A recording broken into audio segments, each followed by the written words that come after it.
بسم اللہ الرحمن الرحیم۔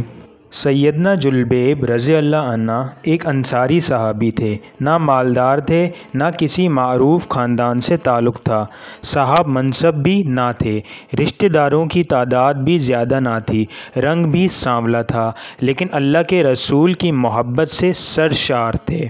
بھوک کی حالت میں پھٹے پرانے کپڑے پہنے اللہ کے رسول کی خدمت میں حاضر ہوتے، علم سیکھتے اور صحبت سے فیض یاب ہوتے۔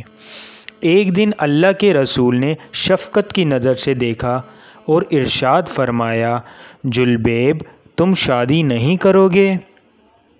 جلبیب رضی اللہ عنہ نے عرض کیا، اللہ کے رسول، مجھ جیسے آدمی سے بھلا کون شادی کرے گا؟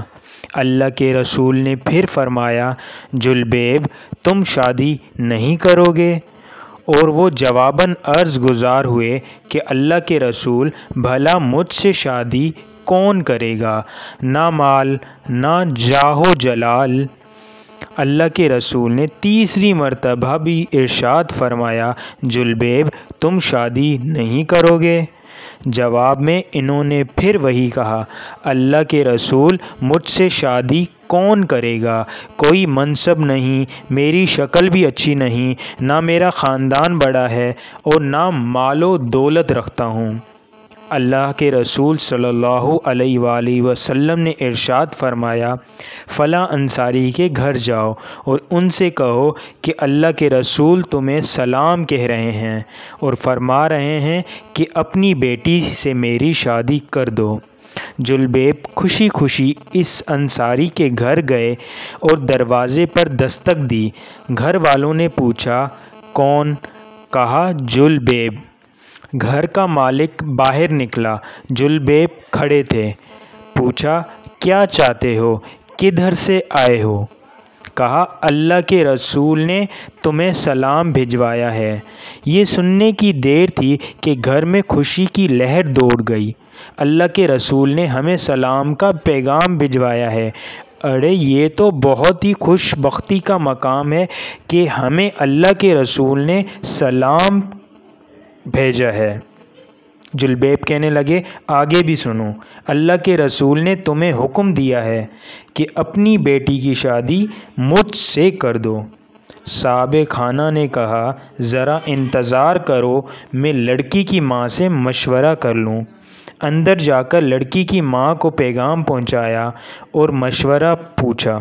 وہ کہنے لگی، نہ نہ نہ، قسم اللہ کی میں اپنی بیٹی کی شادی ایسے شخص سے نہیں کروں گی، نہ خاندان، نہ شہرت، نہ مال و دولت۔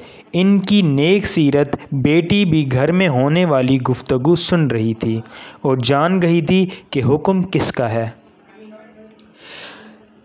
کس نے مشورہ دیا۔ سوچنے لگی، اگر اللہ کے رسول اس رشتہ داری پہ راضی ہیں تو اس میں یقیناً میرے لیے بھلائی اور فائدہ ہے۔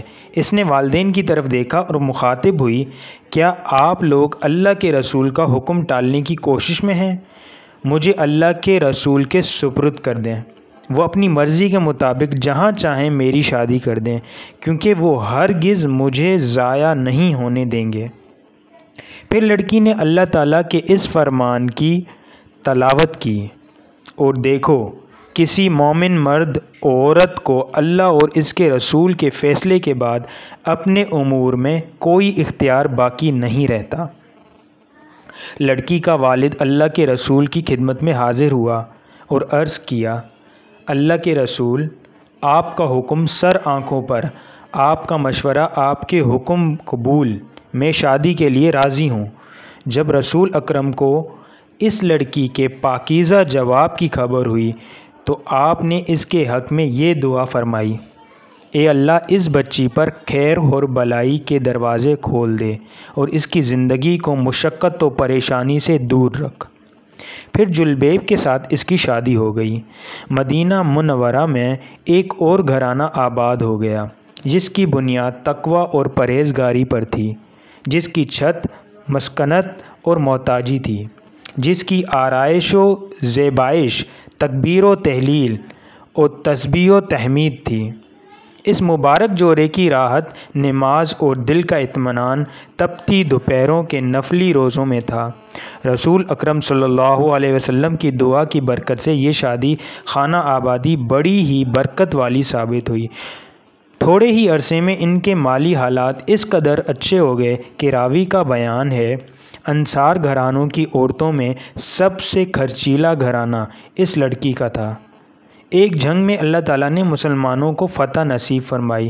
رسول اکرم صلی اللہ علیہ وآلہ وسلم نے اپنے صحابہ کرام سے دریافت فرمایا، دیکھو تمہارا کوئی ساتھی بچھڑ تو نہیں گیا؟ مطلب یہ تھا کہ کون کون شہید ہو گیا ہے؟ صاحب نے عرض کیا، ہاں فلاں فلاں حضرات موجود نہیں ہیں۔ پھر ارشاد ہوا، کیا تم کسی اور کو گم پاتے ہو؟ صاحب نے عرض کیا، نہیں۔ آپ نے فرمایا، لیکن مجھے جلبیب نظر نہیں آ رہا، اس کو تلاش کرو۔ چنانچہ ان کو میدان جنگ میں تلاش کیا گیا۔ وہ منظر بڑا عجیب تھا۔ میدان جنگ میں ان کے ارد گرد 7 کافروں کی لاشیں تھیں، گویا وہ ان 7 سے لڑتے رہے اور پھر 7 کو جہنم رسید کر کے شہید ہوئے۔ اللہ کے رسول کو خبر دی گئی۔ رؤوف و رحیم پیغمبر تشریف لائے، اپنے پیارے ساتھی کی لاش کے پاس کھڑے ہوئے، منظر کو دیکھا، پھر فرمایا، اس نے 7 کافروں کو قتل کیا، پھر دشمنوں نے اسے قتل کر دیا، یہ مجھ سے ہے اور میں اس سے ہوں۔